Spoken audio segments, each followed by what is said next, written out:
At the stick. From who's got it better than us to brick by brick. It's always the 49ers way, from off-season to game day. Yeah, we talk back. It's the 49ers Cutback.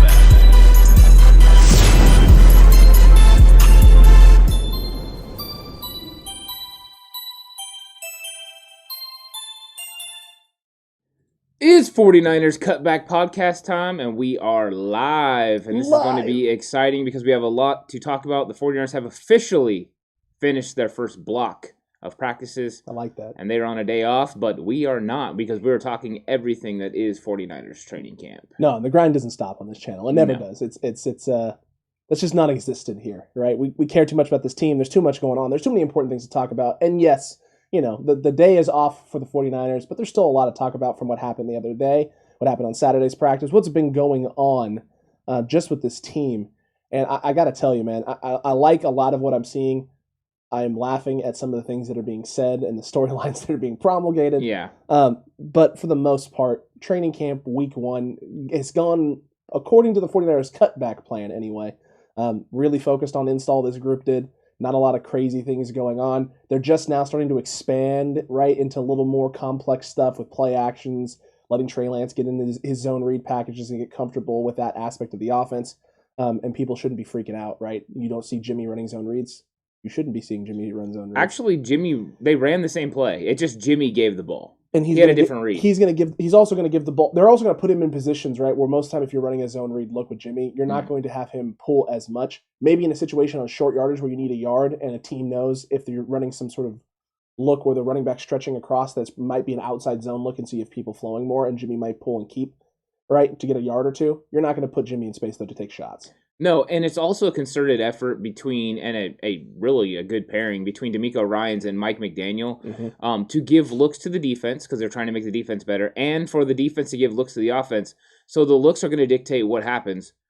Obviously, when Trey Lance is out there, you're going to have the opportunities to run the ball, and that's what the 49ers need on the offensive side of the ball sometimes, but mainly on the defense, where they can get the reads of watching him pull, get around the corner. So Fred Warner, Azeez Al-Shaair, these linebackers have to make the right reads. Also, so the DNs know not to collapse all the time. They got to pay attention, look at their read points, all that good stuff.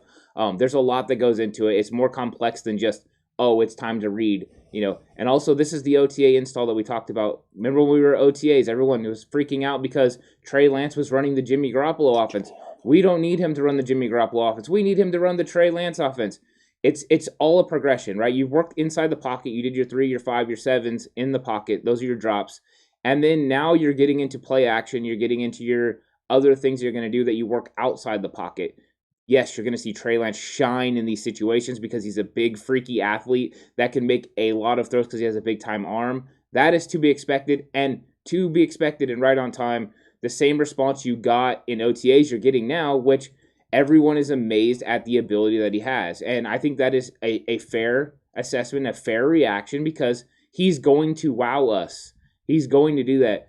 The things that he still needs to clean up on, though, those are the things I want to keep watching and see how he does. And I also want to see how he does when we get into actual preseason games. Agreed. 100% agreed. And before we get too much further into this chat, make sure you hit that like button right now. Everyone is here. Make sure you hit that subscribe button if you're not subscribed and a member of the Cutback crew. You want to join the Cutback crew. It's an incredible crew with wonderful groups of people, as you can see in the chat right there. So you want to join, you want to be a part of that. And let's dive into this a little bit, and let's start. We'll get to the Trey Lance stuff. We'll get to the Jimmy stuff. There's a lot to talk about there with Trey and Jimmy and what's going on with that competition. Let's start with a few guys who did not practice the other day. And we got a couple names here. We got Dre Greenlaw, who was out with a foot. Jalen Hurd, which is unknown. You had George Kittle on a maintenance day, and Michael Pruitt with the calf. Any of these, we'll get to Jalen Hurd. Yeah. Any of the ones that we know things about that you're concerned with? No. First off, Greenlaw is a blister. So that is normal. You get out there and you start doing training camp. You're doing a little bit different things. Maybe it was new cleats, whatever it is. These things happen. You get a blister. It's better to take care of it. Give him a day off and let him have a couple days off before you get into pads. That way you can have him out there. That's not a big deal to me. Michael Pruitt, I think we knew it was a calf. That's why they brought in Jordan Matthews. I think it's a concern for him. I'm not sure that's a concern for the 49ers. They know what he can do. He's a veteran. But I think those are the big ones. As far as maintenance days with George Kittle, we saw the maintenance day with Nick Bosa, Jalen Hurd. I think these are going to be prevalent throughout camp. You're going to see veterans get maintenance days. And the argument was, well, George Kittle hasn't been injured. Well, he was injured last year. And he's had a lot of foot problems. And I know that they've been trying to watch that. Anyone that's coming off injuries like that, they're trying to give maintenance days. Alex, are you concerned about the maintenance days? No. Because if they're not, the key word here isn't infrequent or frequent. The key word is inconsistent. If the maintenance days just start popping up like inconsistently, like you got a guy who comes in, he does 4 days of four straight maintenance days, right? And then no maintenance days, and then all of a sudden 2 maintenance days, and then nothing, and then 1. Right. And if it's inconsistent all over the board, then yes, it's concerning because there's something going on. And they're trying to monitor what it is. They don't know the severity of it. And depending on the frequency or the length of time that the maintenance days are occurring, that can lend more towards it being a big problem or a small problem. If you were just having guys taking consistent maintenance days, this isn't concerning. It's maintenance. And again, right, this is what I like about the NFL. You have other sports whose their maintenance days is missing a game. Yes. That's what considered a maintenance day, right? Yeah. Well, we're playing a back-to-back. That's a little too much, and he's going to sit this game. That's bad and concerning for me because it's like, what's the longevity look like? Because when you get into the playoffs and some of these other sports, if you're playing 80, 100 games, if you're having to take maintenance days on back-to-backs, what's going to happen when you get to the playoffs when you're playing on back-to-back games? In the NFL, you're not going to have back-to-back games, number one, and maintenance days for practice time, you can make that up during a week. Right? If it's at the beginning of a week, you can make it up at the end. If it's at the end of the week, you don't really need to make anything up because you put all the install in leading up to a game anyway. Now you're just trying to make sure you're healthy because typically, especially if it's a guy who's going to play, he understands the game plan and the system installed by that point in time. So the NFL is a great way to take practice time, which again can add stress and add a little bit of a beating to a player and limit it a little bit. The game has changed. This isn't the game is not played the same as it was 20, 30, 40, 50 years ago.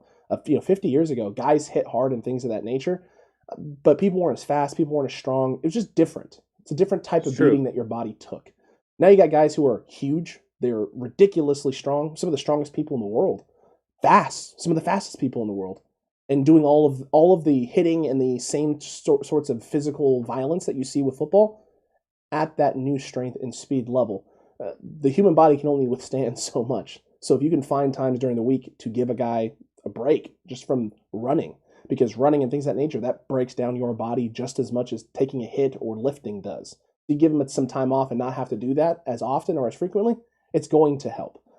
If a guy is injured and having to take a bunch of maintenance days, like actually physically injured at that point in time, and is, does a practice and then has to take a maintenance day, does a practice, takes 2 maintenance days, does a practice, takes a maintenance day, takes a practice, no maintenance day. If it's all over the place, that's when you should be like, okay, there's something going on here.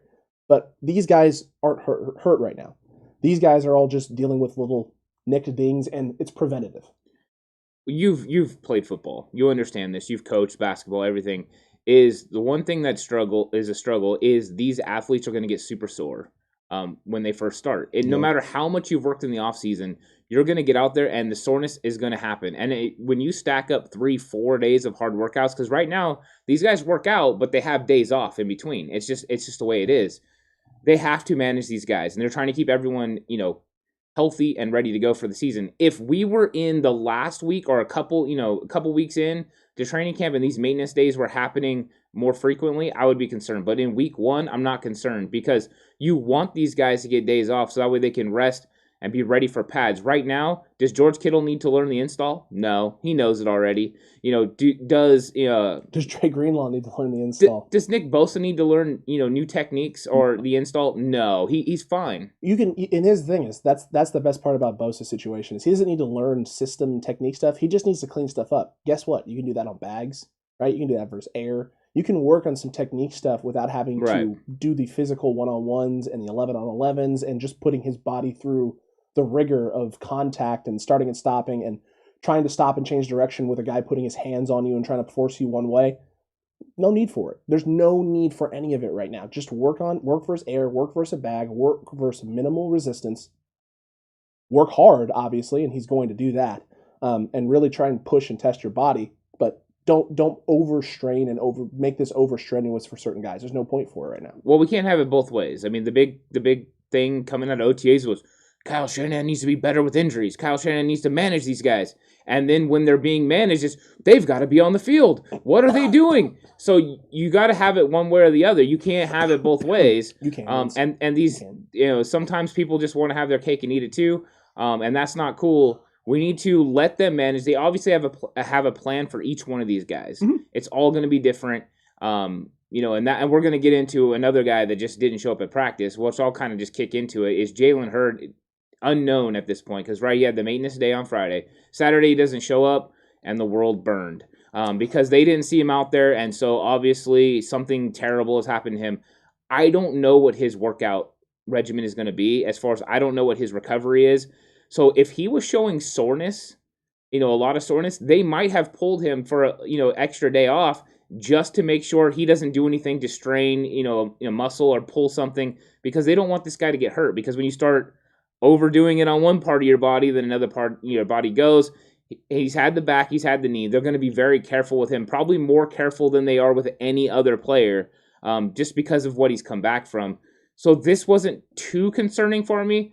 I am a little nervous, I guess. Nervous, yeah. But if he shows up on Monday, we're not going to have any worries about this. If he doesn't show up on Monday, everyone should be very worried. I don't know if I don't even know if Monday I'd be super worried just yet. If he's not there Monday, my question would just be what's going on.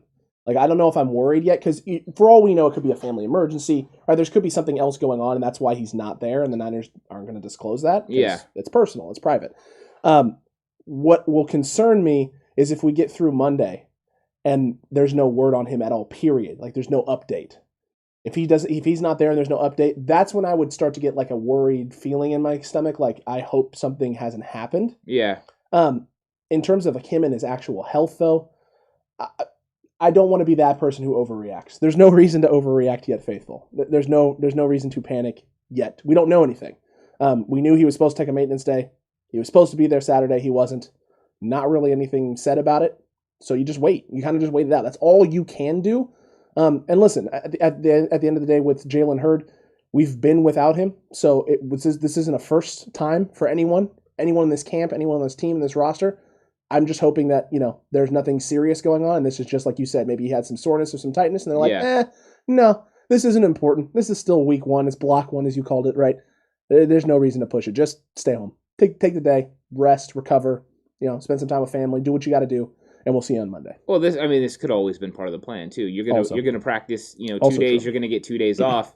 We're gonna get 3 days off because you're gonna have the day off, and then let's see what he does next week. If he comes in and he practices 3 days, and maybe gets a day off, then we know that they're working this guy in and they got a nice plan. I'm sure they have a nice plan for him.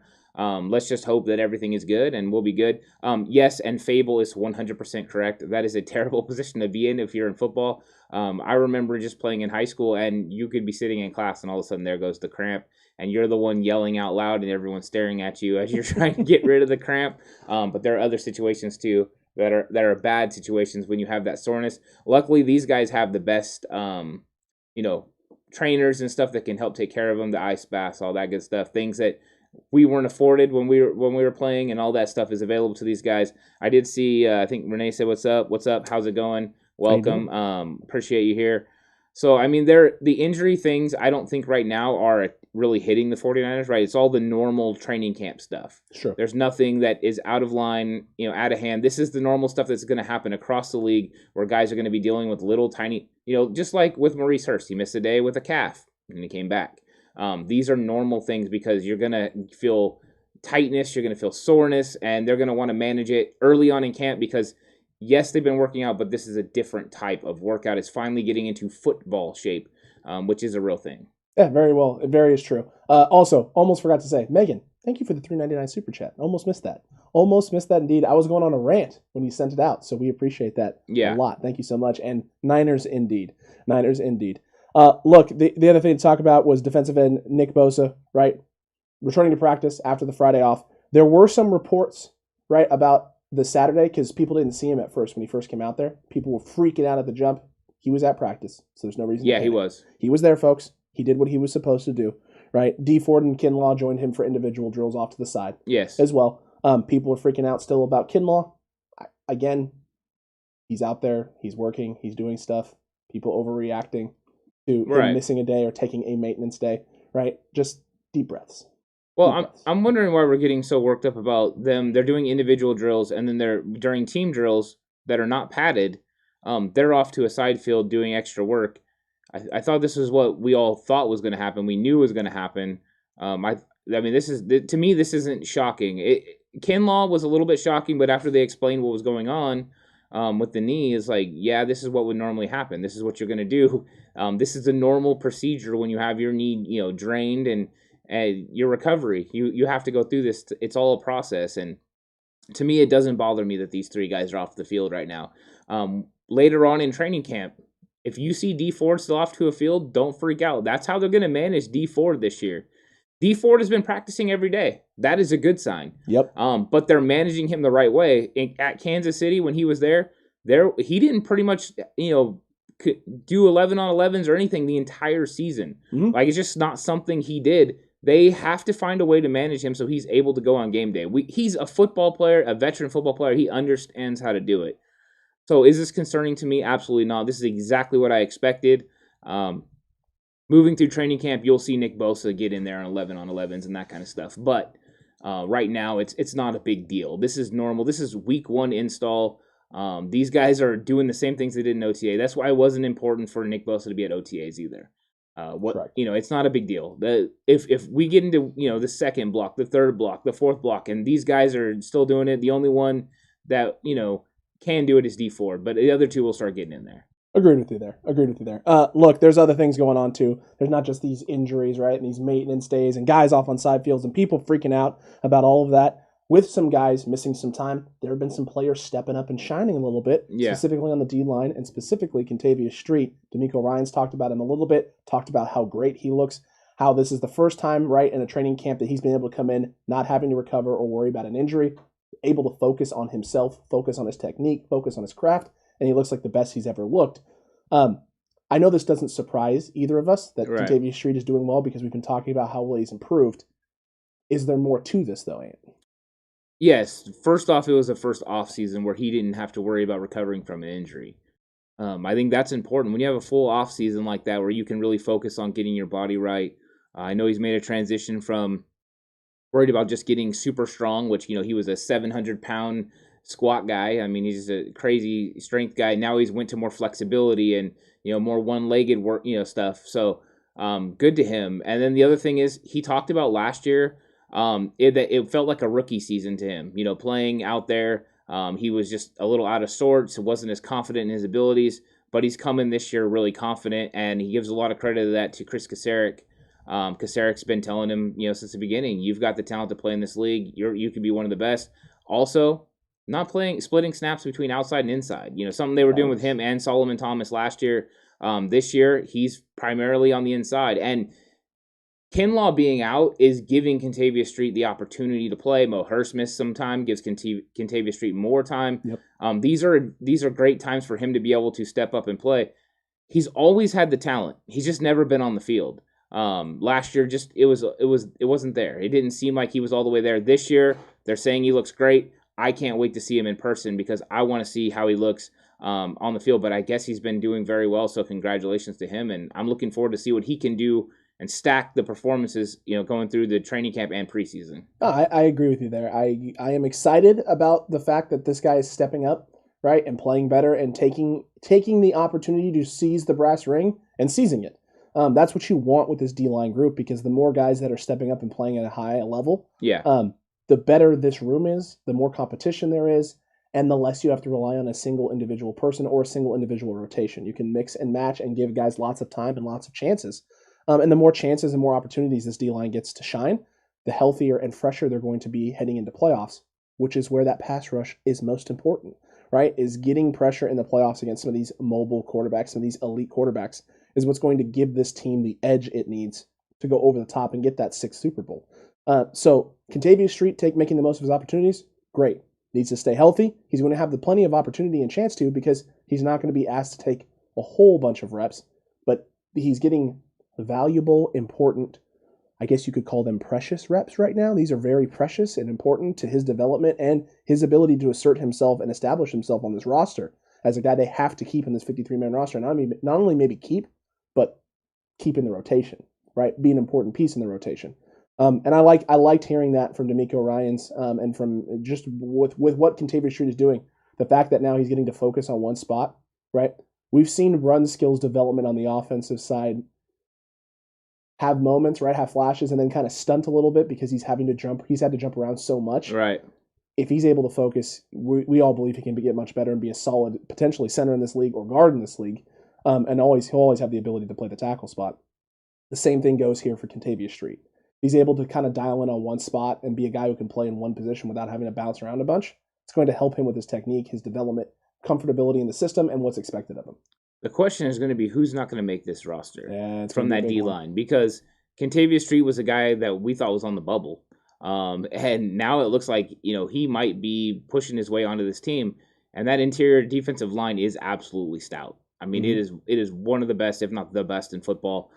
So right now, I would be very nervous if I'm anyone else, just knowing what these guys can do. The fact that we have one of the great D-lines, in the league, and they're going to put so much pressure on the quarterback. That's the one great thing we have going for us, when we're looking at our quarterbacks as well, is they're going to have pressure in their face. They're going to have to make plays. They're going to have to adjust, make off-schedule throws in practice even. Also give the offensive line a good look. So It's going to be fun. But Kentavious Street is a guy to watch in preseason and see how he stacks performances, see if he can crack this roster because I think initially, you got Curry, you got Jones, you got Maurice Hurst, you've got Kevin Givens. Does this put Givens in an area where he has to worry about making it? Because there's a lot of guys, and you still have all these edge rushers that you want to keep as well, and you got Armstead as kind of the hybrid guy that can do both. It's gonna be close. It's gonna be a tough battle, and in all honesty, we feel we have our guys, and we gave our take right, and we gave you our names. that defensive line position in our pre-training camp 53. But things change. Things will always continue to change and develop with this team. It's true. And Kentavious Street stepping up and asserting himself like this, I didn't expect this early. I was hoping to see, some flashes from him at some point during camp. But, block 1 of training camp, I wasn't expecting that. So that's just one storyline that's popped up in the many that are already happening with this team. And I'm literally, like you said, I'm really looking forward to training camp, seeing them with pads on. Because right now it's really easy for the defensive line to shine with no pads, going up against the O-line who's struggling. And Alex Mack talked about this a little bit in his press conference the other day. He said it's different right now. He goes, well, number one, I'm learning the new stuff in the system that, whatever verbiage Kyle's changed from my time with him there and all that. And he goes, and then it's also a lot different right now trying to go against the D-line with no pads on. It's a different type of blocking. It changes a little bit. He goes, so I'm just really excited to get the pads on so, we got something to grab and all that stuff. Getting to hitting. Yeah, things are going to change for the D-line real quick for some of these guys once you get the pads on. You get crafty guys like Alex Mack. You get the big bodies, right, in Aaron Banks, like a Tomlinson, Trent Williams, Mike McGlinchey. Mike McGlinchey talking about he's 25 pounds heavier than last season. Yeah. It's like, holy crap, dude. Jeez Louise, my guy. I'm really, really looking forward to seeing the trench warfare when we get out there with pads on. It's always one of my favorite things to watch, especially when I was an O coordinator, and this as an O coordinator. Yeah. It's really easy to get caught up watching ball carriers if you're a coach or just a spectator. Watching what the ball carrier does. It's an art form to sit there and just watch the trench and know, even if a play breaks, did someone miss a block? Did someone miss an assignment? Is there something someone could have done to clean something up? Watching those things is some of my favorite things to do at camp.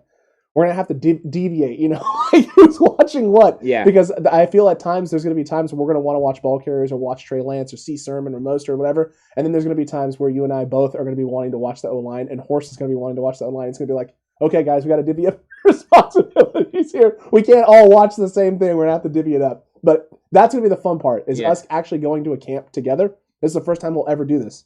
Going to a camp together, but not going just to enjoy as spectators, but to analyze. Yeah, and I can guarantee you Horst will be watching the ball carrier. I coached with him long enough to know that is going to happen. It's true. But you're right. Training your eyes to focus on one thing is important. I coached O-line for a long time, and I would focus on the O-line so much I would have to go back and watch the game film over to see what happened on actual touchdown plays. It would be like, oh, we had a long run. That was great. I was watching my lineman because my left tackle missed his block on this play, and I was irritated. Those are the kind of things you have to do and you have to focus on. Yes, the trench warfare is going to be fantastic. And did you hear what Kentavious Street was saying about Laken Tomlinson? Yeah. He was saying Laken Tomlinson was actually tipped off on what rush was coming and what they were doing on defense by how much pressure he was putting on his hand. And we know that's an old technique, right? The knuckles turn white and all that. There's more weight. Yep. There is all kinds of things, but even the setup, right? How you're setting up, how you're leaning, whatever will give an idea of what you're doing. And the fact that they're able to do that and go back and forth and recognize that means these guys can vary it and also get better. That way they don't tip things off when they get into regular games. This is great stuff. When you have two excellent units like this, it's going to be fun warfare to watch. Of course, Trent Williams is always going to do his thing, but everyone else is going to get better and better. And the 49ers offensive line versus the 49ers defensive line, it is going to be great. If they're healthy going into the regular season, these guys are going to be battle-tested and ready to go. As Horst always says, iron sharpening iron. They'll be ready to go, and that'll be fun. Yeah, I'm looking forward to that. And Pinor and Fable are bringing up cornerback 2 spot. And they're talking about there's reports about Ambry Thomas not doing well, and they're concerned about who cornerback 2 is. Look, Mosley's been missing time, right? He was on the COVID list. So he's not out there right now. I was unaware that our third-round draft pick cornerback, who wasn't our first option, was supposed to be lights out coming into camp to start this thing off. Ambry Thomas is going to have some weaknesses, everybody. Like, he's going to have things he's going to work on. He's going to have things he's going to struggle on. He's going to get coached up on the field. He's going to have his mistakes. You can't be too concerned with that. It's week 1 of training camp. It's week 1 of training camp. Yeah. Just take a deep breath. It's going to be A-okay. Yeah. Well, I mean, 2, you got to remember, is they're also doing install on defense. Yes. Right? Notice day 1, Jimmy Garoppolo and Trey Lance carved this defense up. Mm-hmm. Day 2, it was a little bit harder. Day 3, a little bit harder. Day 4, because they're putting in more install of the defense, the farther and farther they go, which means more coverages. That they got, like D'Amico Ryan said, they were putting more coverages yesterday. These young rookies are having to pick up what these coverage schemes are. And this isn't Robert Sala's cover 3 wide 9 where you're running cover 3 a majority of the time and occasionally mixing other things up. Well, and they would practice other things when they were doing their install because you're trying to put everything in so these guys understand it.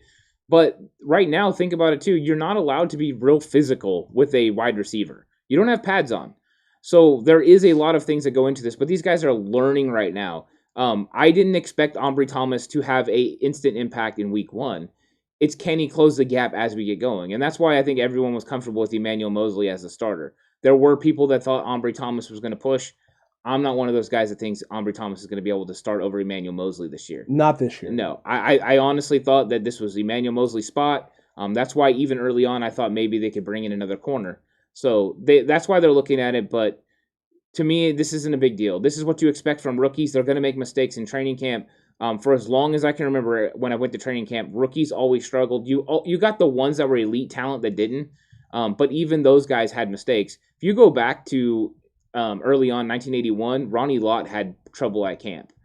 You can go back and read notes and everything, and I've actually sat in a clinic with Bill Walsh and heard him talk about it.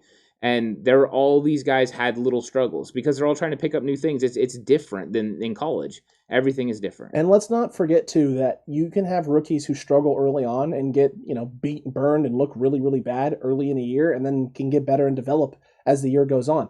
Antoine Winfield last year for Tampa early in the season was not very good for that Tampa Bay secondary. He had his moments, but he was really, really inconsistent early in the season. And then by the time they got to the Super Bowl, he was arguably their best player in the secondary. Yeah, well, their secondary is not that good. It isn't that good, but in comparison to that, the growth was there for Winfield. Agreed. I feel our coaching staff is significantly better than Tampa's defensive coaching staff. We have a much better room top to bottom. And so Ambry Thomas, we don't need him to be better than Jason Verrett or even necessarily better than Emmanuel Moseley right now. We just need him to try and close the gap. Yeah. Just close the gap on Moseley. If he can close the gap on Moseley, then going into next year, the Niners are in a really, really good spot. We just want him ready to go in case an injury happens. Correct. He just needs to be able to play the position. He's obviously not going to be as good as Emmanuel Moseley this year. It's almost impossible to be as good as him. Moseley's battle tested. He knows what's going on. Correct. So to me, this is kind of expected. It's expected with rookie players to struggle. I don't think. I mean, we got to remember, Dre Greenlaw didn't come in and automatically take Quan Alexander's spot, and he's a great player. So you just got to let these guys develop. Yeah, just patience and time. That's what it's going to take for these guys. Look, then there's obviously the quarterback stuff that's been going on and the quarterback conversation and the quarterback position. Right, you could start with the over-the-top exaggerations from Thanos about Mr. Sudfeld after he goes 0 for, right, and then comes out the next day and goes 6 for 6, and then him having to apologize. Again, stop looking at results. Results don't necessarily mean or equal anything. And then there was all the talk and conversation I heard yesterday, all the conversation about Trey Lance in day 3 set himself apart from Jimmy Garoppolo and showed why he was taken number 3 overall. And then you look at some of the stats and you're like, he did? Like This is what going 7 of 12 versus the second team is. Setting himself apart, fumbling a snap, and Arden Key taking it to the house for a fumble 6 is setting it apart. Everyone wanted to highlight and talk about Jimmy's mistakes, right? The 2 picks, the pick 6. Let's keep in mind, his pick 6 was against Fred Warner, the best linebacker in football. His other pick was a badly thrown 50-50 ball against Jason Verrett. Yeah. The 2 deep shots that I've seen Trey Lance complete balls on, one to George Kittle and one to Deebo Samuel. The Kittle ball was pretty good. Not a bad throw. Kittle goes up in space against a safety who's not going to make this roster and may not even make our practice squad. And Deebo Samuel going up against, I don't know who the corner was, but it wasn't a starting corner. And that wasn't a great throw. I saw people talking about, Trey with the dime, and showed all this stuff, and I was like, the ball was a little wobbly. It was definitely underthrown, definitely behind Deebo. Deebo just goes up and makes a great play against a second or third string corner on this team. There's going to be excitement when you see Trey Lance outside the pocket. Correct. The things that he can do with his legs are exciting. That was one of the things that was exciting about Steve Young. A lot of the people that were fans of Joe Montana didn't really care for Steve Young, but there was a lot of people that saw what Steve could do outside the pocket. Trey Lance is a tremendous athlete. Trey Lance has a lot of ability. So he's going to shine in these situations. When he gets outside the pocket, he's got that strong arm. He can make throws down the field. There is a huge upside for him, and that's why everyone gets excited. That's why everyone is ready to put him in, because he's the shiny new toy, and he really is. I mean, he's something special. But right now, we got to understand that there are other types of throws, right? He's having a lot of success down the field, which gets everyone excited. I want to see the touch passes over the middle, over a linebacker that falls into the right spot for a receiver to make the catch. Those are the things Jimmy Garoppolo can do. Yes, Jimmy had 2 picks yesterday. That's fine. Those kind of things are expected. Same with Trey Lance. If he throws interceptions, I know he hasn't yet, but if he does throw interceptions, that's fine. It's not a big deal. Let these guys develop. It's week 1. They're still an install. Defense had different coverages and stuff. People said Jimmy's more hesitant. Yes, he's going to be more hesitant because he's trying to figure out what the defense is doing. What the heck have you installed? What the heck have you put in? And where am I actually supposed to be going with the football? And remember, the first team knows all the disguises. They know all the install. The second team is learning the install. If you're out there going against second team Ambry Thomas, that makes a big difference, right? Because he doesn't understand this as well. He's not going to be as fluid getting into his zone and everything that he's supposed to do. So there are takeaways from it. Am I very happy that Trey Lance is doing well? Absolutely. I love it. I wouldn't mind Trey Lance pushing Jimmy Garoppolo for the starting spot. That doesn't bother me in one bit. It makes this team better. Right. 100% makes this team better. But again, do not go over the top and get crazy with this. When I heard the reports about Jimmy's 2 picks and everyone talking about how this was Jimmy's worst day and all this negative, I was like, and then they were talking about how great Trey Lance was doing. I was like, okay, so what were the completions then? I was like, I know you're skewing this one way. I mean, we all know this is being skewed a direction. So then when I started reading, okay, well, he had the fumble on a center quarterback exchange. Okay, that's not good. We should be talking about that, especially since this is now, this has been a consistent theme through week 1. Yes. The quarterback center exchange.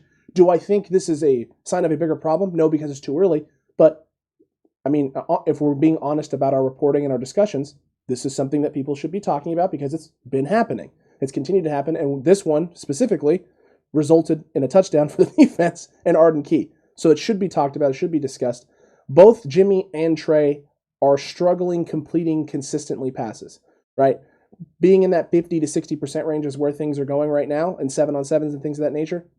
You want those numbers obviously higher, but again, you don't know what are they being asked to throw to, what are they being asked to read, what is the defense doing that's maybe causing some issues and problems, and then how are the incompletions, right? If Jimmy's missing a guy throwing an out route and misses a guy outside, like low and outside or high and outside, it was out of reach, the guy wasn't able to make it, that's a good miss. Those are the type of misses that you want, where it's away from the defense, where if my guy can't get it, the ball's sailing out of bounds and it is what it is. Yeah. Right?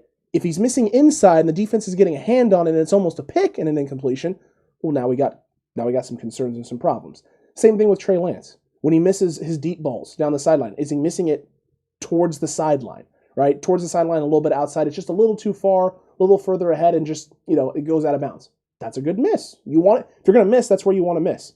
When he's missing completions over the middle, slants and things of that nature, are the misses low and closer to the body or a little bit out of reach and low? Or are they high, right? High and 5 yards outside where if the receiver doesn't get it, a safety or a linebacker could pick it off if it's, an errant throw. So how you get to the incompletion matter. Like the incompletion itself doesn't matter as long as A, they're going to the right person, or B, they were asked to go to that person. And it's like, we want to see if you can try and put this ball in the right spot. Wouldn't you be more concerned if these guys were going out there and going 12 for 12 and 11 for 11 against this defense? Yes. I mean, that's the thing is it's like we know this defense is really good. I mean, this is one of the top defenses against the pass last year. You have great pass rushers that are getting home. Jordan Willis got home twice yesterday. So you expect this. 7 for 12 for Trey Lance. I can't remember the exact number for Jimmy Garoppolo. But overall, I'm not concerned about that. Also, you have a really good effort from Mike McDaniel and DeMeco Ryans to show different looks. Not only to show looks that will confuse the quarterbacks, but also to show looks that will confuse the defense. And they're working together to make sure they put these guys in situations where it's hard, where they're going to see looks that they're going to see during the season so that way they can improve. It's not always about being successful in every play. It's about putting these guys in positions where they have to overcome. The Jimmy Garoppolo interception, Fred Warner, he's trying to hit a check down to Juice. It gets picked, house call. We've seen Fred do this before. That's going to happen. Wouldn't be the first time. No, it's going to happen. And Trey Lance is going to throw an interception in camp. It's inevitable. It's going to happen. It's going to happen at some point. And guess what? You shouldn't overreact. No, I won't overreact because I think Trey is doing exactly what he's supposed to do. You're going to have center exchange problems early on in camp. rookie, dealing with a new center, and it's not Alex Mack that he's working with. Accurate. He's not working with somebody, in fact, Alex Mack said he hasn't worked with Trey very much at all. It's been him and Jimmy. So if you start seeing Trey Lance working a lot more with Alex Mack, then we can start talking about this being a quarterback competition. But until he's out there with that first unit, taking a lot of snaps, or the bulk of his, snaps go up, then I'm not too worried about it. The other thing was the read option. He's out there running the read option. We mentioned it a little bit. This has been in Kyle Shanahan's offense for a while. Yeah, this shouldn't. CJ Beathard ran it. Yes, CJ Beathard ran the read option. And the RPOs have always been in the system, but we haven't seen a heavy dose of zone read option looks with the 49ers because they haven't had the quarterback to run it. That doesn't mean it wasn't ever in the playbook. Everyone who has followed Kyle Shanahan should know it's in the playbook because they ran it with RG3. They ran a lot of the read option stuff with RG3 there. And so it's just, I like seeing them getting it in and putting it in, right? I like seeing Trey run it. I like seeing that aspect of the offense being put in place and it being something that the team's comfortable with. Because again, if the team's comfortable with it and they can run those things, then you have now your specialty packages and things of that nature. You can do short yardage, right? Just mix it up, change it up when you want to get a defense off balance. You want to maybe bring Trey Lance in on a 3rd and long, right? Get all your weapons out there. And then have Trey Lance in there and then motion a guy into the backfield. It could be a Debo, it could be a Hurd, it could be an Ayuk, it could be a running back, whatever, and give a read option look when the defense comes out in a nickel package, like, oh, the Trey's in, they're going to go deep, and then you run a read option look with less guys, 4 or 5 guys in the box, and you get an opportunity to maybe get 10 yards, or at least get Lance out of the pocket and see if he can't make a play. Yeah, there's going to be opportunities for it, but, everyone knew this was going to be in the offense. You just knew it. It's a running quarterback. And they put this out there now. So now guess what teams have to prepare for? The possibility of Trey Lance coming out there and running the read option. Mm-hmm. Gives them one more thing to focus on. They didn't have that to focus on with a stationary quarterback. That's why sometimes when Beathard was in there, it would work. So sure. This is not uncommon. This is what Kyle Shanahan obviously would have it in his system. Obviously, Mike McDaniel would have this in the system. So it doesn't shock me at all. Is Trey Lance going to have a lot of success with it? Yeah, of course he is. He's good at this stuff. That's not a shock at all. Is Jimmy going to run the read option a lot? No, probably not. But that's why we've been trying to bring people along to the Jimmy and Trey. Because if you use skill sets from both of them this year in this offense, you can have a lot more success, and it can be very exciting to watch and very dynamic. It's true. Caleb with the comment of the day. Nate Sudfeld, QB1, #acknowledge. Well, Nate Sudfeld, or Suddy as I like to call him, went Suddy. 6 for 6. He did. Had a good day. So he had a good day, and of course, the other thing I was going to talk to you about because it was brought up was that Mohamed Sanu had a ball go off his back, and that was the receiver's fault according to reports. But me and you both know that that's a timing thing with the quarterback. The quarterback threw it before the receiver was ready. A veteran receiver like Mohamed Sanu is not getting caught like that. Out of position. A veteran receiver like Mohamed Sanu that's never going to happen to a veteran receiver like that with Mohamed Sanu. He's been a part of the system. If a ball's hitting him in the back, that is a quarterback and receiver miscommunication. And 9 out of 10 times, if it's not the vet quarterback, if it's a younger guy or a newer guy in the system, that's on the quarterback. Oh, it's 100%. It's a timing thing. You got to wait for him to just about to make his break before he released the ball. So he was getting it out probably under pressure and getting rid of the ball. But that's not a Sanu. That's not a Mo problem. No, that's not a Mo problem at all. People don't look into that too much. Longtime Niner fan said, I'm hoping our D will be better than last year or even I think maybe 2019. This defense is primed to be better. Fable had asked question, what's better, a stud rookie quarterback, shut down corners on both sides, or an average quarterback that takes up more than 50% of the cap? It's a very loaded question there with a lot of specifics and details there, Fable. Obviously, the first situation that you presented is the better situation, but there's just one problem with that. You don't know if Trey Lance is a rookie stud quarterback. That's a projection. We hope that he's going to be that, but we don't know yet. And he's going to have to prove that in order for that to be a reality. And then having 2 shutdown corners, we know we have one in Jason Verrett. Yeah. Again, the other question, the assumption here is that we have another one already. I don't know who that other one is. Well, or it's the assumption that we could get one. Correct. We toyed with this over the offseason. We did. We toyed with this because there was a big part of me that thought, you know what, we can build a better roster around Trey Lance and go that way if Trey is that close. So the question is, do you want to build a better roster around a rookie quarterback? Or have Jimmy Garoppolo with the roster, currently there. As it's currently constituted, And I would think that Shanahan is just making the decision that quarterback play of Jimmy Garoppolo is that much better than Trey Lance this year that he needs Jimmy Garoppolo. I think that is what's going on here. Would I, in a perfect world, if Trey Lance was ready to go day one, in a perfect world, that makes a lot of sense. You get yourself some lockdown corners, get yourself some good players all around. Use that extra money that Jimmy Garoppolo, would free you up by moving on from him. That would make a lot of sense. The other thing you have to deal with though is Suddy, is Rosen able to be quarterback too if you move on from Jimmy Garoppolo? I'm not sure. I haven't seen enough. I haven't seen enough film in game situations to let me know that is a possibility. So right now, I would say that I lean towards letting the team be constituted the way that Kyle Shanahan and John Lynch have chose. But there was definitely a possibility, or a part of me that looked into that as like, wait, maybe that's not a bad idea. But they must think Trey just isn't quite there yet, or might not get there, and they're being, cautious about it. Agreed. And David, shout out. Good morning, Cutback crew. David. Gotta love the double AA podcast. Aunt and Alex, we like that. We appreciate that. We're the enforcers. Yeah, double we're the attitude adjustment. We're the attitude. I was going with the double A Arn Anderson. That's also a good one. Yeah. Also, Arn Anderson. There's a lot of good ways to go about that. And then Megan with the super chat there. The hashtag TCC. Thanks, Megan. We appreciate that, Megan. Definitely, indeed. And look, people are just, they're high right now. The emotions are high. You want things. Fable had brought up, he said, quarterback 2 isn't set up. He doesn't agree with us there. We don't think the cornerback 2 position is locked in. It's just, other than Emmanuel Mosley, there's not really anyone else that's there right now. And listen, every team in the league, if their best player at a position goes down, they're going to be in some trouble. There are very few teams in this league who are stacked 1 through 3 or 1 through 4 at a spot. It's not the reality of the situation. The 49ers are a pretty fortunate team and a pretty fortunate organization. If Jimmy goes down, you have a very talented young man in Trey Lance who can add a lot of things to this team.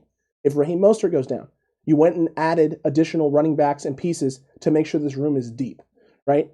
If Trent Williams goes down, God forbid, Jalen Moore has stepped up and looked like he's added some things to this. He looks pretty solid and surprising some of the coaching staff.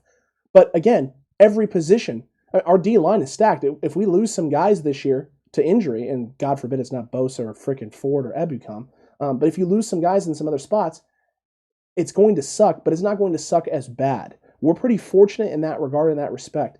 But there are a lot of positions in this team if you lose guys. If you lose your your number one guy, there's going to be a significant drop-off. That is the case for every team. I mean, look at the Cowboys quarterback situation if Dak were to go down again. If Ezekiel Elliott goes down again. If he goes down for that team, right? If the Raiders lose Carr, I know you have Mariota and he's had his moments and flashes, but Mariota hasn't been consistent in this league either. There are plenty of teams whose secondaries are already depleted. They're not good. Their starting secondaries aren't good. If they lose the guy who's number one, they're in big, big trouble. It's all about how you're building a team. Correct. It's how it's constituted. The 49ers have put an emphasis on defensive line and front seven. So when you do that, you're going to have a weaker secondary. That's just the way it goes. We are actually lucky to have the secondary we have because of Jason Verrett being a lockdown corner and then to have the kind of safeties that we have on this roster. So for us to have what is deemed weaker corner in Emmanuel Mosley out there, I think he's serviceable. And I think that's what's to be expected. Some teams will build through the secondary. That was famous with the Seattle Seahawks, with the Legion of Boom. They built through the secondary and then, did creative things and got lucky with a couple of guys that they picked up that were able to play well on the front line. But they were always searching for pass rushers. Agreed. Where the 49ers have built through the pass rush and through this front seven, and they are searching for corners, so they have to hit them in the draft. That's what you're expecting Ambry Thomas to be in the future, Deommodore Lenoir. So that is where it's at. The money's going to be in the line. You're going to expect pressure. We were all more than happy with Emmanuel Mosley in 2019. Correct. I don't understand why we wouldn't be more than happy with him right now playing opposite of Jason Verrett. Plus, Jason Verrett affords us a different option than what we had with Sherman. Sherman played one side of the field. He can travel. Jason Verrett can travel, and DeMeco Ryan said that will be in the game plan from time to time. He has that capability. Well, I agreed with you there. And I think the defense is more dynamic right now than it's been in years past because of this exact reason. They have just more guys who can do different things.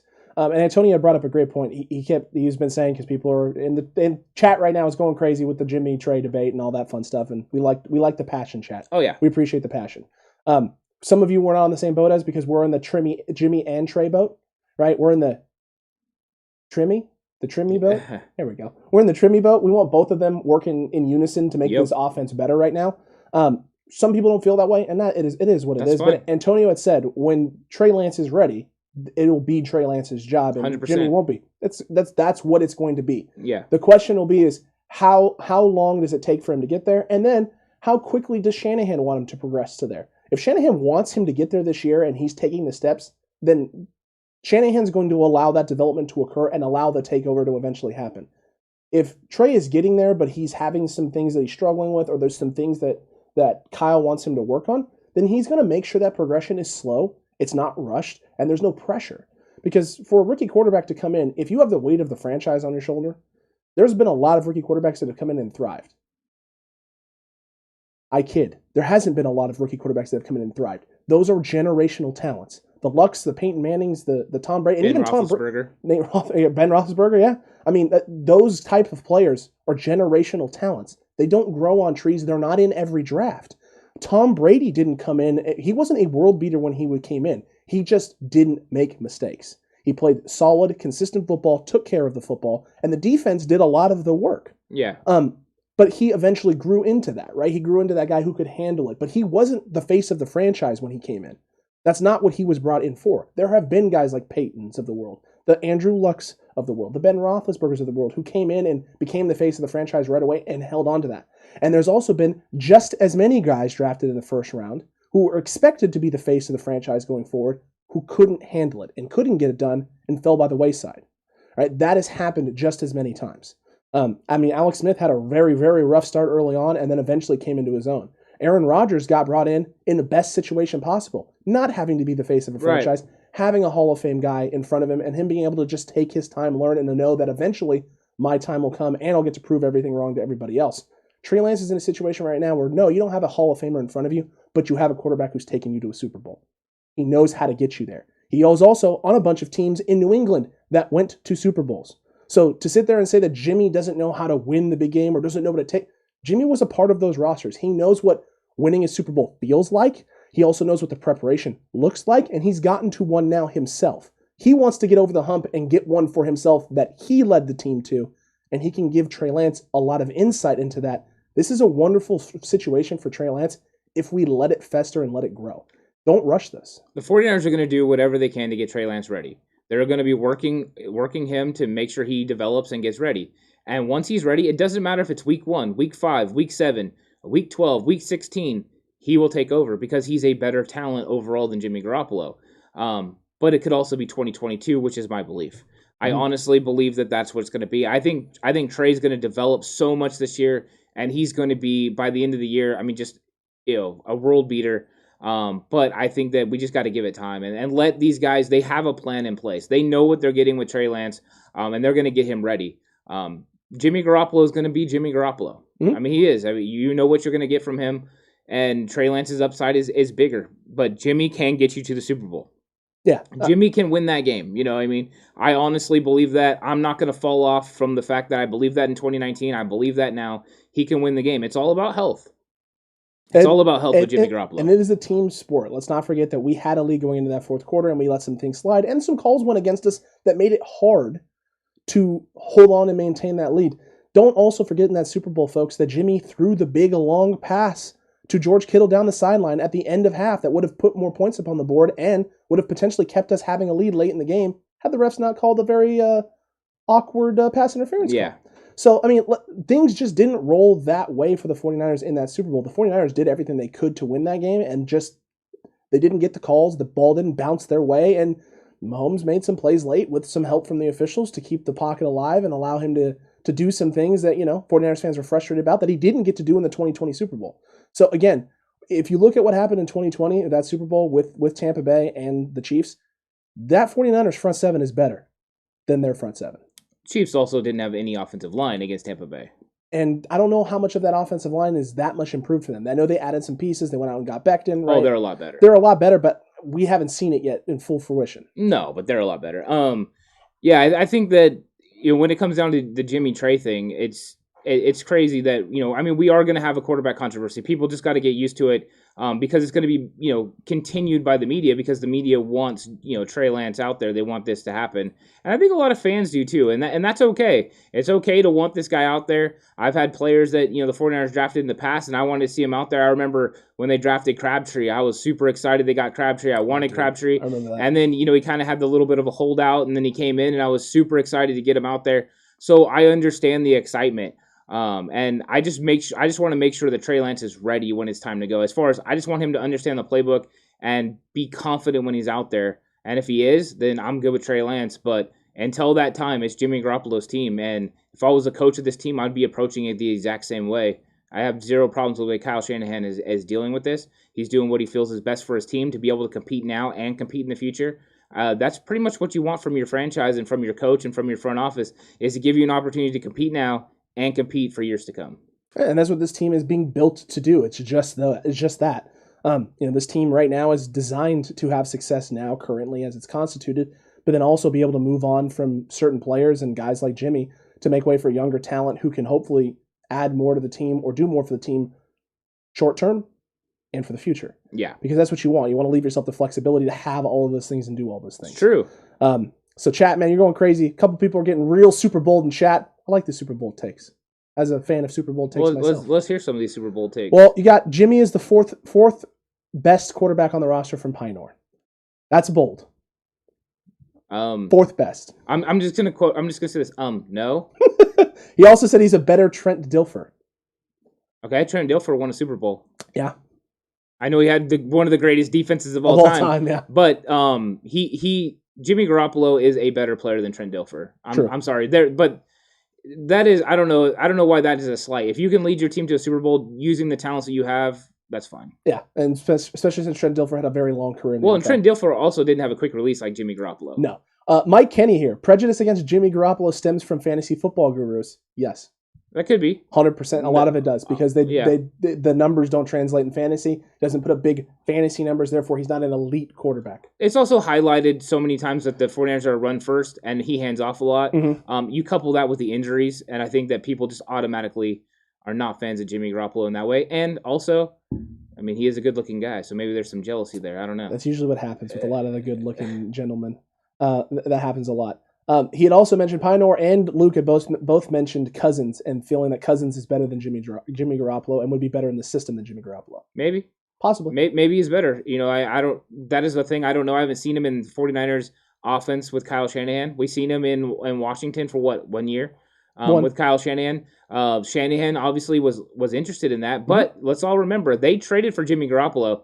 They could have let Jimmy Garoppolo walk and sign Kirk Cousins. Very true. They made a concerted effort to choose Jimmy Garoppolo over Kirk Cousins, but Cousins might be a better quarterback. True. But Cousins still has to prove it in the playoffs. He hasn't been winning in the playoffs. He hasn't got his team to a Super Bowl, so I'm okay with Jimmy. I think it's close enough that I'm not really worried about it. My bad, Pioneer. Pioneer said I didn't say that. I said he's worth a 4th round pick. That's more clear. You didn't specify that, and I must have missed something earlier where you said that at best. You said Jimmy is a fourth at best. Okay, so you meant that's a 4th rounder. Well, that's perfect. That's understandable thought process at this point. Still bold, but not over the top bold. No, definitely makes a lot more sense. Yes, makes a lot more sense. We appreciate that. Thank you for the clarification. Yeah, thank you for clarifying. We appreciate it. Listen, at the end of the day, too, Antonio wants John Lynch to call the Colts about a Jimmy trade. There is no way whatsoever that the Colts are going to make that deal. You have too much salary cap that you're eating up already with Carson Wentz on top of the capital you already had to give up to get him. You're not going to then additionally add Jimmy Garoppolo. The only way that could ever work is if Jimmy were to take less, and Jimmy's not taking less. Jimmy would have to restructure his contract. You have to waive his no trade clause. There's just a ton that goes into that move. Also, the 49ers know that Carson Wentz is hurt. They're going to ask for a lot more than what people are suggesting. I seen PFF was saying they could get like a 4th and something else. No, the 49ers are going to want a lot more than that because they know that they're in a lot of trouble. You're in dire situation. You're like, well, you don't have that guy. You want to go with Eason? That's fine. Go with Eason, or you can give us a 1st round pick. Don't they also have Michelle over there too? They have from Ellinger. Okay. Yeah, so one of them Texas boys. Yeah, it's not. To me, this is nothing there right now. I think I think people want that to happen because people would love to move on from Jimmy, get that capital back, and turn the team over to Trey. But I don't think that's in the cards right now. I don't think that's the way Kyle and John are looking at it. Here's the thing. If there is one quarterback out there that actually makes some sense that I could see this actually happening with, and I don't know why his name's not being brought up, it'd be Aaron Rodgers. That makes more sense than anything else because Green Bay, they've made their decision. Aaron's made his decision. Things in that front office are very contentious. You could move on from Aaron Rodgers and probably get a haul from the Colts potentially, future draft pick capital in order to get Rodgers in there if this situation with Carson Wentz is long-term. It's not going to end up being that much money. And for Aaron, it's a great situation for him. You're going to go into a place that has an incredible defense and has some weapons already on offense. It might actually be a better situation for him. That would actually make more sense to me than a Jimmy trade. Except for the fact Aaron Rodgers just restructured his deal, and next year he's going to be a free agent. It's true. So you're making a trade like that, and you're getting a one-year rental. Mm-hmm. Also, Aaron Rodgers wants to pick where he can go. And Sure. I don't think Indianapolis is top of the list of places he can go. He wants to be on a coast He's somewhere. wanting to go west. Yeah. He is. He's wanting to go west. So I don't think that is an actual possibility. It's something if I was the Colts, I would call about. You know what I mean? But I think they're stuck with Wentz. I think they're stuck with this group. This situation for them is not good. Their best case scenario is to try and find a veteran quarterback out there, free agent, or a veteran quarterback that's going to get cut by a team in training camp to bring in to put over Eason. And there will be guys. Yeah, there'll be guys. Absolutely will be. Last kind of guy that we need to talk about before we wrap up this live stream is Jordan Matthews not being able to get some separation in 11-on-11 drills during his reps. Is this for you a nothing burger right now, Ant? Is it something to be concerned about, or is it something you just need more info on? Yeah, throw some questions in there so we can do a quick Q&A as well. Also. But this is a nothing burger. It was his first day of practice and he couldn't get separation. I'm not too worried about it. I'll be worried about it once again if we get into pads and he's not getting separation from defenders. I don't know what he was asked to do. I don't know what unit he was working with. To me, it's not concerning yet. But later on in camp, if this is something that's still happening. Plus, I'm also someone that doesn't get hung up too much on separation in the fact that this is the NFL and what is deemed no separation, right? So we have a reporter that's telling us there's no separation. What does that mean exactly? Was there not a lot of room, or was the defender right on him? The differences in separation from NFL to college is huge. So that's what I need to know, what level of separation this was. Separation in most cases in the NFL, like good separation is off of your break, getting a step or two, and creating a window or a lane for a quarterback to lead you without the DB able to get his hand on the ball. Yeah. Rather than get his hand on the ball right, he has to lunge out, make sure he grabs something and can bring you down after you secure the catch. In the NFL, that's what separation is. In college, separation is 2 to 3 yards, nice fat window so when you catch the ball, you can run in space without anyone catching you or touching you.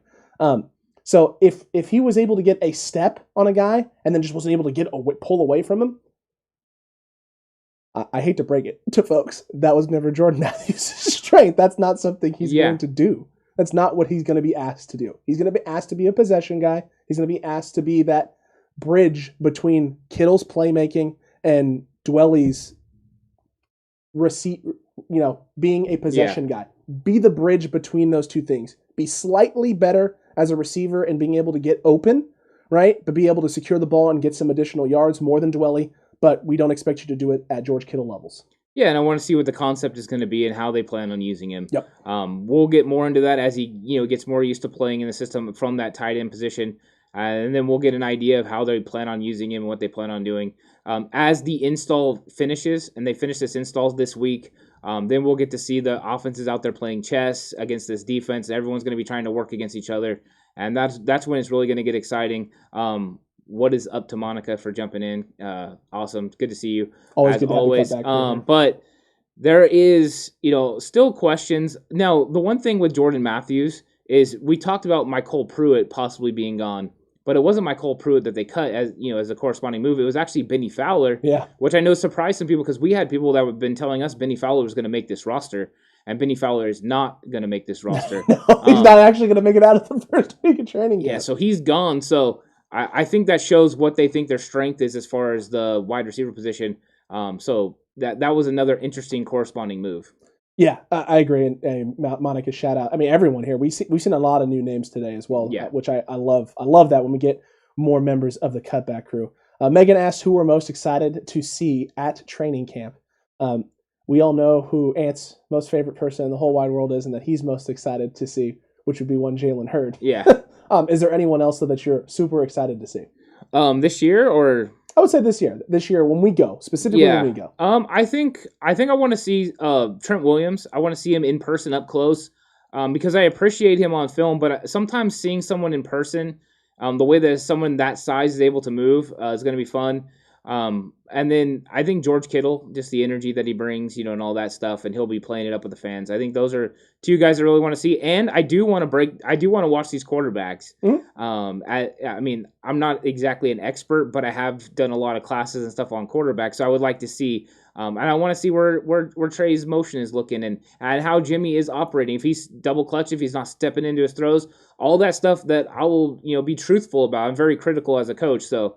I'll be watching all that stuff and paying attention. I think those are the main guys I'm interested in watching. No, that's very true. Pinord asked what the heck the TCC is. It's right here, buddy. It's right here. It's the Cutback Crew. It's all of you in chat. It's a wonderful merch that we got at the merch store, which is right up there. 49erscutbackshop.com. You can go get yourself some. There were some other great questions as well. They had talked about, where is it at? I just saw it. It's happening Gosh fast. darn it. Chat, there's too much stuff going on. Too many questions. What do you guys think of Kirkpatrick still being in Santa Clara and the beat reporters thinking it's a great sign that he's going to sign tomorrow? That is a good point. When somebody doesn't leave, that usually is a good sign. So he's around. Maybe they're waiting to open a roster spot for him. Somebody like Michael Pruitt who's hurt, they might not be able to cut him yet until he's cleared. And once he is, they can cut him. So that is maybe a good sign. It also is an interesting sign as far as what that means for Ambry Thomas and Deommodore Lenoir. Yeah. If they sign Kirkpatrick, we might have a different thought process on those guys as far as what they can do this year. Dante Johnson's the one that has to worry the most, him and Tim Harris. But to me, that would be a solid move because I think it would improve the back end of the secondary. Yeah, I mean, I do always think it was supposed to be Richard Sherman, though. I think it was. Until we had the issues. Yeah. Until he went full fear, Mark Wahlberg, let me in the house. Yeah, shout out to Richard Sherman. Let's make sure it seems like he's doing better. Yeah, I think so. That's good. Yeah. You like to see that. I like the fact that Kirkpatrick's still there, and I'm not against adding some depth at this position, especially since it's a position that most 49er fans are concerned about, just depth-wise. If there's still something in the tank, too, with this guy, I want to see what it is. I want to see what he could do and what he could add. So definitely get him in here if we can. The question will be who's the guy that goes. It might be Michael Pruitt, like you're talking about. It could be someone else, too. Who knows? I don't really know what the plan is right now, but there's definitely things in the 49ers' mind. In terms of guys that I wanted to see at training camp, because I didn't get to talk about that at all. I didn't get to answer it one bit. The guys that I'm most looking forward to seeing are the quarterbacks, number one, because I want to see Jimmy, I want to see Trey. Especially since I've been a big supporter of Jimmy Garoppolo and very concerned about mechanical stuff with Trey Lance. I want to be able to see those mechanics in person. Yeah. As someone who used to coach quarterbacks and was an offensive coordinator and was very keen on throwing the football when I first came in. Mechanics, footwork, timing, all those things mattered to me. Release, things of that nature, all of it matters to me. And so being able to see it in this offense and see him do it and operate when the bullets are flying with pads on is exciting. It's an exciting prospect for me. I want to be able to see it and break it down with my own eyes and understand if some of the things that we've seen with him in his development is actually there or if there's some things lingering and coming back from his old habits, his old bad habits as a young man when he was at the Dakotas, right? Out there in the Dakotas for college. That coaching staff there was great, and they've done a lot, and his trainer has done a lot with him, and he's greatly improved. So I'm just really looking forward to seeing if that development has been there and what it means. I'm also looking forward to seeing just Jason Verrett. That is the guy that I'm actually most excited about. Listen, you can talk about the Freddie Warners of the world. You can talk about Jason. I'm excited about seeing Jason Ellsworth. Holy cow, Jason with the 25. He just wants to keep his name up there on the top super chat. He just wants a stranglehold on that spot. He just broke his own record. Jason, we really appreciate it. Thank you, Jason. Thank you so much, man. You're talking Jason Verrett. I'm talking Jason Ellsworth. I mean, it's just a great first name. Yeah. It's just a wonderful first name. I don't know. We know some Jasons. It's not always a good first name. Touche. Touche. That's true. Look, I'm looking forward to seeing Jason Verrett healthy and in training camp and just putting in work because we think he can blow up and just do so many things. I just want to see it. I definitely want to see it. Jordan Matthews, was he practicing with the first or second team from Fable?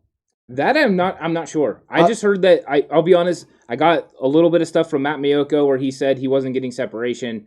I don't know if he's working the first or second team. I would guess it would be second or third team, because I'm guessing Ross Dwelly got first team reps. In fact, wait.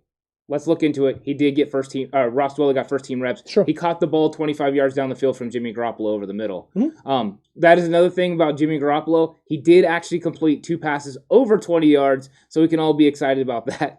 He's getting the ball down the field a little bit more than he has in previous years, so we can be excited about that. But yeah, obviously Jordan Matthews must have been working with Team 2 or Team 3. Yeah.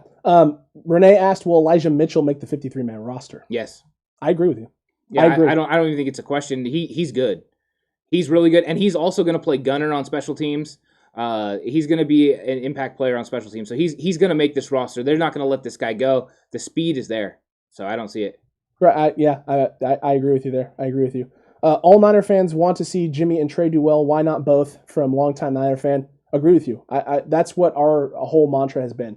As 49ers fans, we should want both of these guys to succeed. Right. If Jimmy is succeeding and doing well and playing well, this team is better. It's good. It's a great thing for us. And if Trey is doing the same things, it's great for us also. Also, if Jimmy is having a lot of success, Trey is going to be able to feed off of that and learn from that. It's going to actually help his development. Yeah. If he's seeing the offense being run at a successful level, it's going to help him with his reads, what he should be looking at. Jimmy's going to be able to give him insight. If Jimmy is struggling, then Trey is on his own. Because all Trey's going to be seeing is the mistakes and what not to do. He's not going to necessarily see the good things. So we want there to be success for both guys, because success for both means this team is going to be better down the line in the future. Well, I think we want to be realistic about it. When you're looking at the quarterback position, this is exactly how I'm looking at it. You can tell me if you're looking at it the same. This is Jimmy Garoppolo's starting spot right now. Once Trey Lance has a grip and understanding of this offense, it's going to be Trey Lance's team and his offense. And right now, the best situation might be for it to be Jimmy Garoppolo playing a bulk of the snaps and Trey Lance to sprinkle in and do a lot of things on the field that Jimmy Garoppolo can't. So you use those two guys. I know there used to be the old saying, if you have two quarterbacks, you don't have one great one. That is not the truth in this case, because they can do different things. Use both of their skill sets.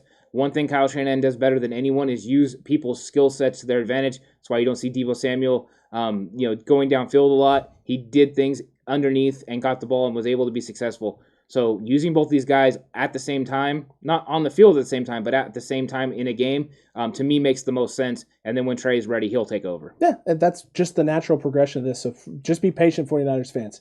Jag, I am really excited that McGlinchey looks great, and also people are reporting great things about Elijah Mitchell. Yes, McGlinchey being 25 pounds heavier, says he feels great, looks great. He said last year he felt like the best he could have been. He felt light, he felt quick, all those things. He goes, and in the run game I felt great. He goes, and then, there were times I felt like I was planting a little bit more, stopping my feet in the pass game to try and get ready for bull rushes and things of that nature because I didn't have the size on me. He goes, it feels like, and it looks like now he's found that balance between the two things, between being too heavy and being a little bit lighter. Well, it was a twofold problem. You had the light, he was playing light, and so he wasn't able to handle bull rushes and power guys, which he struggled with a little bit before that. Also, the run game not being that successful, having these backup quarterbacks not being able to get everything in line the way you wanted it to be, made it so he had to do things that he is not comfortable doing. Kyle Shanahan kind of brought this up about them playing from behind. When you're playing from behind, it puts the offensive line at a disadvantage. Mike McGlinchey's not a great traditional offensive tackle as far as blocking with the kick slide. He's better when he's moving lateral, when you're moving the pocket. All those types of things are going to be better for him. So when the 49ers start playing from ahead this year, Mike McGlinchey is going to shine. The added weight is huge because now he's going to be more powerful. So yes, Mike McGlinchey is back and better than ever. And I think we've kind of been on this train. We were defenders of Mike McGlinchey last year. Mm-hmm. I'm glad he watched the film and is as critical of the same way we were critical of him. But seeing it the same way, not being over the top, seeing it the same way, he's going to work on those things. He's going to be better this year. Yeah, I agree with you there. I agree completely. Fable there, if he can't get separation against second team, that is really bad sign. Correct. If Jordan Matthews is not getting separation against the second team, that's not a good sign, and he won't be around probably much longer. Well, let's talk about that next week, right? This is one day. We don't know yet. There is not enough about Jordan Matthews and what he's done. Yeah. And there's not enough descriptors in terms of explaining what you mean by separation or lack of separation. If he's being blanketed by guys and not getting any room at all, yes, it's a concern. But also, what is the route? What is the situation? What's the coverage? If a guy is running a man coverage and he's running a 5-yard stop route, right, That's going to be hard to get separation in those situations. Those are situations where you're not asking your tight end to get separation. You're asking your tight end to use his big body, right, to shield the defender off in the one-on-one, catch the ball, and go down. Well, you also don't know if he's just running a clear out. Was he the number one option? You know, all those things go in. How many snaps did he actually play? If he played like in 11 on 11. If he played like 3. I mean, if he was playing with Rosen, you know, which he could have been. Yeah, I think Rosen threw 4 passes. Those are the kind of reps that you're talking about. There's, you know, so I mean, if you don't know what the play is too, it's hard. My goodness, Megan, did you just drop a super chat as well? Yeah, she did. Oh my goodness, it's not popping up here. And Tommy did as well. Oh my goodness, yeah. Megan, bold take. Jimmy plays all year and leads us to a Super Bowl. I don't know if it's bold. I think that's bold. You think it's bold? I think it is, but I like the boldness. But I'm just saying, I think it's a little bold. Tommy goes Super Bowl after that. Jim Thomasula greater than John Gruden. I don't know if I can go there, man. I can't go there. Listen, here's the thing, right? If I do a Jim Thomasula impression, it's just me sweating and then farting on the microphone. If I do a John Gruden impersonation, I actually have content that I can do. I can do a voice. I can do facial gestures. I can do hand gestures. John Gruden, Jim Thomasula, you laugh at Jim Thomasula, you laugh with John Gruden. So in that sense, John Gruden's better than Jim Thomasula. But we all know how I feel about Jim Thomasula, so I won't go into it. He's not one of my favorite coaches. I didn't even really like him as a position coach. So that's true. When they hired him, I would have been like Justin Smith and retired as well. That is a true statement. Justin Smith saw they hired Jim Thomasula and retired. Yeah, that's what happened. So that should tell you all you need to know about Jim Thomasula. And that was his position coach. Yeah. Yeah, he was like, nah. I'm good, bro. Yeah, I'd rather be coached by barbecue at this point.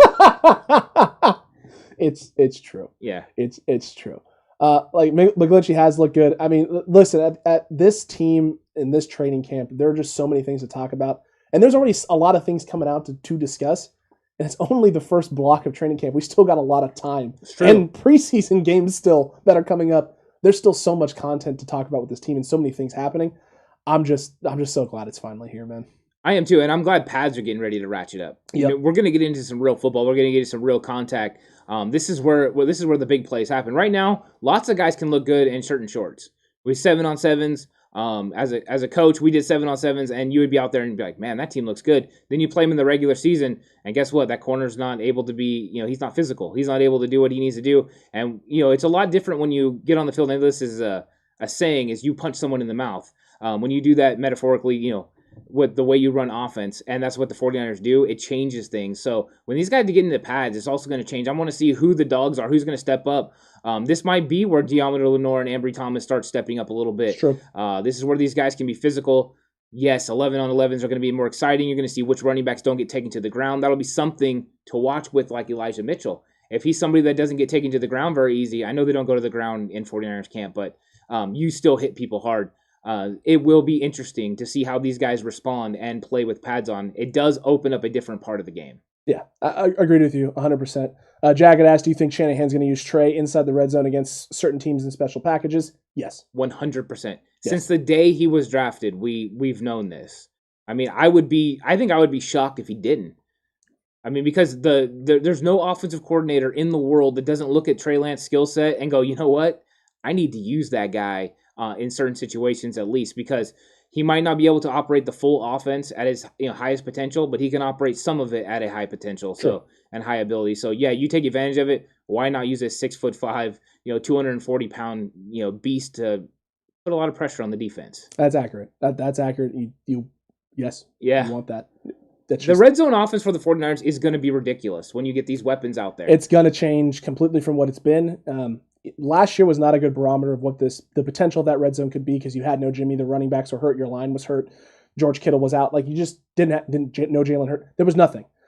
We were just scattered about, struggling to put together a semblance of a functioning offense with a quarterback who could make functioning decisions. Now you have two guys who are going to do things differently, who can make good decisions. You can bring Trey Lance on the field, and if you want to take the reading aspect of the field away in terms of who to throw to and things of that nature, you can just create situations where you have one-on-ones, and it's like, hey, you're just going to go put the ball up in space to this big body and use your arm to your advantage. You can spread everything out and go 11-on-11, right, and just create matchups. And, hey, you're going to be looking at this matchup. You don't have it, try and get in the end zone. And if you can't, you have nowhere to run, throw the ball away. You can make his decisions really, really simple for him in the red zone in short yardage situations, which is great. That's great for this team, because Jimmy doesn't add the 11-on-11 dynamic because there isn't that threat to run with Jimmy Garoppolo. Trey Lance adds that. That's a positive for this team. However, there are going to be teams who, when Trey Lance is on the field and the 11-on-11 is available in there, because he doesn't necessarily have a full grasp on everything and all of his reads, that may be a disadvantage. So that's when you want a guy with some veteran experience who and understands schemes, matchups, defenses, coverages, disguises, things of that nature, who's more comfortable with those on those situations. Each and every week it's going to fluctuate and it's going to differ because there's going to be a different game plan. You're going against a different coach who has a different philosophy, different system, different tendencies. It also depends on where you're at in the red zone. You know what I mean? It really does. Thanks to the new subscriber. Shout out Morbinator. Yeah. I like it. It also depends on where you're at in the red zone. If you're inside the 7-yard line, inside the 5-yard line, there's not going to be a lot of reads. You get Trey outside of the pocket and you let him create. But what Kyle Shanahan's going to be able to do is invoke chaos because you have all these different moving parts and pieces that people have to be able to handle. And then you have Trey Lance that can pull the trigger. Whether it's Trey Lance or Jimmy Garoppolo, either one can get it done in the red zone. But I think that Trey Lance adds an added aspect. Another place he's going to add an added aspect is on 4th and 1. You put him out there, all of a sudden you can run the ball and freeze the defensive end because he has to worry about Trey Lance pulling and running, the read option, zone read around the outside.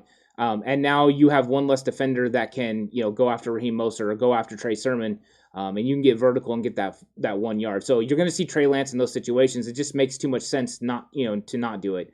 So I think we're going to see him in those situations, and he's going to be successful in those situations. Plus, because it's a limited amount, he will understand them. He'll know all the concepts. He'll be ready for those situations. Listen, I'm just looking. You can't overstate anything that's happening and what's going on. Like all of it is fluid. It's developing, right? It's changing every day. And I'm seeing Pioneer he's getting real on the Trey Lance train, and that's totally good. And I don't think no one here is making excuses for Jimmy. It's just the reality of the situation and the system and what he's asked to do. He had brought up Jimmy not making the throw to Sanders in the Super Bowl. Is that not his job? It is his job. If it's a faster wide receiver, if it's Brandon Ayuk, if it's Deebo Samuel. You might want to watch that again. Emmanuel Sanders is also being held up. There's things going on in that play that prevent Emmanuel Sanders to getting there. On top of the fact that Emmanuel Sanders isn't the speedy receiver that he used to be, he also brought up and talked about Jimmy getting carried by the run. Is that his job? Well, if the run game is that dominant and that effective, why would you do anything else? There's no point to do anything else. Well, that is a different conversation because for this reason, Alex, is we know that people are enamored by the pass, right? Yes. You see I was one of these people. Yeah. 10 years ago. I mean, you see it now all the way into like youth football where everyone's just running spread. You got high school kids claiming that if they run anything other than spread, they don't want to play. They're not going to be good at, ready to go for Division I. Who cares if they're 5'3", 130 pounds and are never going to play in college? But you got that's what's going on is you're having this they're being enamored with the pass, and the run game is kind of being forgotten. Also, the value on running backs in the NFL is down. But notice all the teams that always do very well into the playoffs is always teams that have a very established run game. Even the Rams, who are heavy pass, were heavy run with Todd Gurley when they went to the Super Bowl. The run game has to be there. Yes, Jimmy Garoppolo is definitely somebody that operates better with a strong run game and a strong defense. I'm not going to tell anyone that he's not. I think he's a game manager at the highest level. Mm-hmm. That's no slight on him. I just think that's what he does. He manages the game and he takes care of it. He's dependent on a great run game and a great defense. A lot of quarterbacks are in the NFL because there's not that many people that can do the Aaron Rodgers type things, that can do the Patrick Mahomes type things. Those guys are generational Hall of Fame talent. They are not a dime a dozen. I'm not telling you Jimmy Garoppolo is that level. What I'm telling you is that Jimmy Garoppolo is an adequate quarterback to win a Super Bowl in this league. I think every year there's about 20 quarterbacks that you go into the season that can win a Super Bowl. I believe he's one of those guys because of the team they've built around him and the way that his skill set fits this scheme. Trey Lance could be one of those special people. So when it happens, he's got GOAT potential. But right now, we don't know what that potential is. It's just potential. Right. You can't assume the potential is going to translate one way or the other. Yes. And so with Jimmy, one of these things with Jimmy, too, is that part of what has held him back as just the game manager, getting that label, is the lack of taking shots downfield. Correct. That has been the thing that has kept him out of the conversation of guy that you're comfortable with leading you, and Cannon is one of the 10 best quarterbacks in the league and a guy who's right in the middle of the pack. So this year, pushing the ball downfield for Jimmy is going to be important. Him doing it in training camp and establishing that rhythm with Deebo, Ayuk, Kittle, things of that nature, that's going to be important. it's just week 1. It's just the block week, everybody. We still have so much time. There's no reason to be going over the top with anything because you don't know how this is going to shape out. And in all honesty, if Trey Lance ends up winning this thing and taking this and coming out of left field because Kyle has said there is no quarterback competition, Jimmy's 1, Trey's 2, that's what it is right now. Jimmy's the better quarterback right now at this point in time.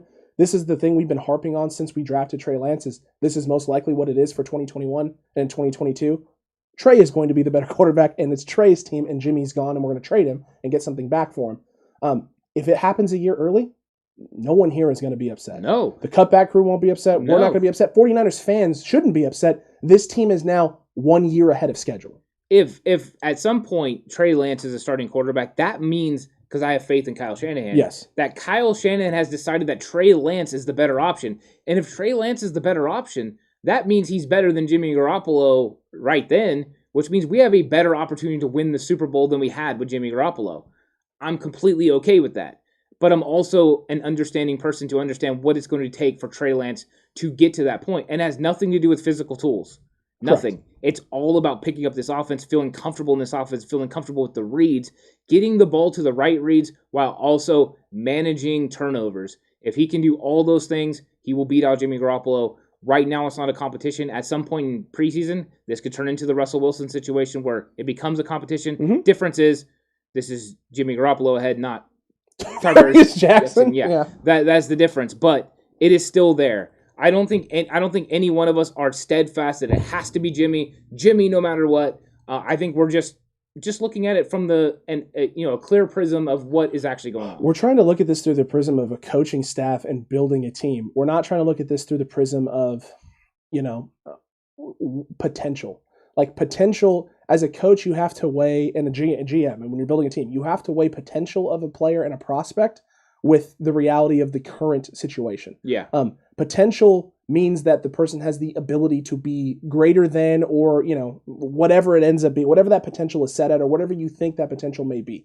But you cannot take the eggs in that potential basket and move them into the great or the crap basket, right? This guy isn't garbage or great. He's whatever is eggs or where, and then the rest of it is in the potential basket. They're going to go one way or the other, but they're not going to go there all at once. It's going to take time to place everything and know, is this guy great? Is he garbage, or is he in the middle? Right? Is he not good? Is he really good? Is he great? Is he where does everything fall in line? Where do the chips all fall down on the table? You don't know that yet. The chips are piled up right now waiting to be distributed. You can't just take the chips and distribute them. You have to have time to know what it is. Some franchises, some organizations get a guy right away, and they have to put all the chips, they have to push them all in and then find out what happens, right? This guy's either a bust or you're going to double up, right? And then even you can go into year 2, right? You can push all the chips in again because you're still doing that. He's a bust, or you're still good. You're still safe. Some guys that happens really quick in a year or 2. Some guys it takes 3 or 4 years, right? Carson Wentz came in as a rookie and didn't really do anything. And people weren't very high on Carson Wentz, and then the Eagles are going to, still looking for a quarterback. And then year 2, all of a sudden, blew up, MVP. And then one injury later, and he can't stay healthy. He went from potential MVP, he went from nothing burger, Eagles are still looking to a quarterback, to MVP, to can't stay healthy and out in 4 seasons. I mean, talk about a roller coaster of potential. It's all over the place. And he gets to his new place, injured again. He's still all over the place. Yeah. I mean, you just don't know. Potential is just that, potential. And until it translates onto the field and you can see it, it's that. It's nothing until you know what it is. Yeah, we've coached. We've had tons of players that were more talented than the players ahead of them. Mm-hmm. It just, they had to pick up the offense, pick up the scheme, pick up what was going on. Once they did, they ascended, and they were able to do it. They were able to make an impact on your team. That's all that's going to happen here. I agree. I'm just really looking forward to seeing it all play out. And I'm really excited to seeing this coaching staff being able to do what they can with this talent, because there is so much talent. I don't want to, you and I both feel like I would hate to be coaches or general managers in this locker room having to make decisions about this roster because it's stacked everywhere. Yeah. I mean, to me, yes, there's big decisions. But I mean, these are the decisions you like to make. You know what I mean? It's better to be making decisions about, this level of talent than it is about what are we going to do after after one. There's one thing I know because I seen that Fable said he doesn't think Lance's confidence is fragile. Neither do we. No. I mean, no, I don't think his confidence is fragile. I don't think Jimmy Garoppolo's confidence is fragile. I think these guys are coming in and they're very confident in their abilities, and I think this team overall is very confident in their abilities. You see it from every single player that's talked on that podium. They're all confident. They're all ready to go in there and battle. Yeah. And I think that they've done a very good job, a bang-up job of building this roster and building this team. They've secured themselves in case Jimmy Garoppolo gets hurt. Trey Lance is ready to go. They've done a good job of addressing every single room in this building. I think we always thought there was a couple of positions maybe that were not as strong as you'd like. I think we talked about one earlier with the cornerback position, and then we've talked about tight end before.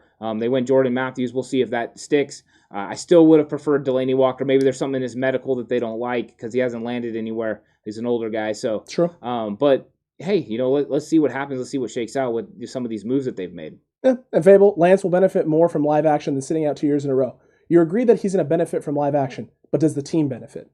You can't just weigh what's going to help Lance out with what's going to help the team out, because what helps Lance out doesn't necessarily help the team out. And Trey Lance is going to get some live action this year. And the idea is that he gets some live action, which is going to benefit him, that will also benefit the team. Yeah. Well, it's a dangerous thought, right? Because I seen him say that you give up one season. That's also one season of George Kittle, one season of Fred Warner, one season of Trent Williams. You're giving up a lot of things. When you have an opportunity to win a Super Bowl, you go do it. You don't know how many opportunities you're going to have. Dan Marino famously, after he lost 1984 Super Bowl, it was Super Bowl 19 to the 49ers, he thought he was going to go back. He never went back. He thought that was the beginning. When you have an opportunity, you think you have a championship team, you go all in and you go for it. You don't waste seasons. As a football coach, you never waste a season. Each season is huge in your whole life. I feel like the 1 year feels like a lot more in your legacy and in what you're doing as a team, because your team is never the same. This is the one time you're going to have this team with this coaching staff. So you go all out and you try to win the Super Bowl, and it's hard to put a rookie quarterback out there when you would have the opportunity to win with a veteran. Correct. And windows close all the time in the league. Oh, big time. The Seahawks go to Super Bowls, right? And their little stretch, that window was wide open for that team. Wide open. And then the window started to close in terms of their defense being elite and them being legitimate, like top of the line best team in the league. They were the best team in the league for 2 to 3 years. And then that window closed really quickly. Think back and look to that Baltimore Ravens team that beat the Niners in the Super Bowl, right? Joe Flacco won a Super Bowl MVP, and oh my God, this team's set, they're stacked. Yeah, they're going to lose some pieces, but that window is wide open. That window never got that open. They never got even close to going through that window and getting another Super Bowl again. It closed quick and in a hurry, and Harbaugh went from pride and joy of Baltimore to on the outs and in the hot seat up until everything happened with Lamar Jackson. He's still a good football coach. He's a great football coach, but I mean tides changed that quickly in this league. Perfect example is Jim Harbaugh. Yep. I mean, Jim Harbaugh was, the apple of everyone's eye, for 2011, 2012. I know he's the apple of my eye. And even 2013 for most of it. But you know what he was after 2014? Gone. Yeah.